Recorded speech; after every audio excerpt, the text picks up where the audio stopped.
Hello guys, welcome to your channel Law is Love.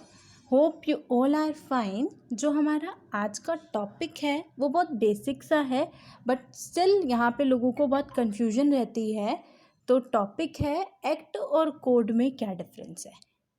आपने बहुत बार बहुत सारे लॉज देखे होंगे, कहीं पे एक्ट लिखा होता है, कहीं पे कोड लिखा होता है, बट फिर भी कई लोगों को नहीं पता कि एक्ट क्यों लिखा होता है और कोड क्यों लिखा होता है। तो आइए देखते हैं। एक्ट को पहले देखते हैं। एक्ट जो होता है, सबसे पहले आपको कोई अगर लॉ बनाना है तो आप उसको ड्राफ्ट करते हो, उसका बिल ड्राफ्ट होता है। उसका बिल ड्राफ्ट होने के बाद पार्लियामेंट में प्रेजेंट करते हैं। पार्लियामेंट के बोथ हाउसेस में, लोकसभा और राज्यसभा में, जब ये दोनों हाउसेस से वो बिल पास हो जाता है तब हम उसको प्रेसिडेंट के आगे प्रेजेंट करते हैं। देन प्रेसिडेंट उसको अप्रूव करेगा तो वो जो बिल है वो एक्ट बन जाएगा। ओके। अब जो कोड होता है, कोड में ऐसा सच नहीं होता, क्योंकि कोड जो है ना वो कोई न्यू एक्ट नहीं होता।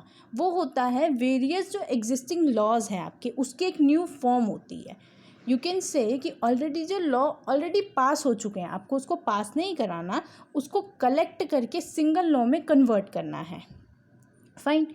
अब जो एक्ट होता है, एक्ट में एग्जाम्पल्स देख सकते हैं आप। इनकम टैक्स एक्ट हो गया, कंपनीज एक्ट हो गया, जीएसटी एक्ट हो गया, कस्टम एक्ट हो गया, एंड एक्सेट्रा एक्सेट्रा बहुत सारे एक्ट्स होते हैं। ओके।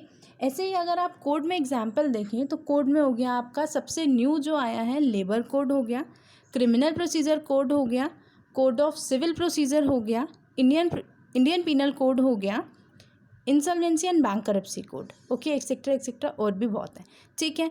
तो कोड का मतलब कोई नया लॉ नहीं होता। कोड का मतलब होता है जो ऑलरेडी पास्ड लॉ हैं आपके, उसको कलेक्ट करना, कंसोलिडेट करके कन्वर्ट करना उसको सिंगल लॉ में।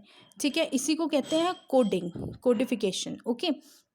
तो होता क्या होता है कि पुराने जो बहुत सारे लॉज होते हैं ना, उसको सिंगल में कन्वर्ट करना। जैसे कि आप लेबर कोड देखें तो पहले जो था, पहले बहुत सारे लेबर लॉज थे, अलग अलग एक्ट थे। Payment of wages act, payment of bonus act, minimum wages act, gratuity act. तो इन सब में क्या था, सब में अलग अलग डेफिनेशंस थी। कहीं पे वेजेस की डेफिनेशन अलग थी, कहीं पे एम्प्लॉयर की डेफिनेशन, कहीं पे एम्प्लॉय की डेफिनेशन। तो उससे बहुत ज़्यादा जो थी ना, ओवरलैपिंग होती थी। तो उससे क्या था, उसे ठीक करने के लिए इन्होंने क्या किया, पुराने जितने लेबर लॉज थे 29 लेबर लॉज को इन्होंने कन्वर्ट कर दिया 4 कोड्स में, 4 लेबर कोड्स में। तो कोड का मतलब जनरली होता है कि पुराने जितने लॉज हैं आप उसको अमेंड करोगे और कंसोलिडेट करोगे, तब उसे बोलते हैं कोड। ठीक है। तो आज की वीडियो के लिए इतना ही। एक्ट और कोड का डिफरेंस आशा करती हूँ आपको समझ आया होगा। तो प्लीज़ आप वीडियो को लाइक ज़रूर कीजिए अगर आपको अच्छी लगती है तो, एंड प्लीज़ सब्सक्राइब कीजिए, इससे बहुत ज़्यादा मोटिवेशन मिलता है। Okay, thanks for listening, bye bye, thank you.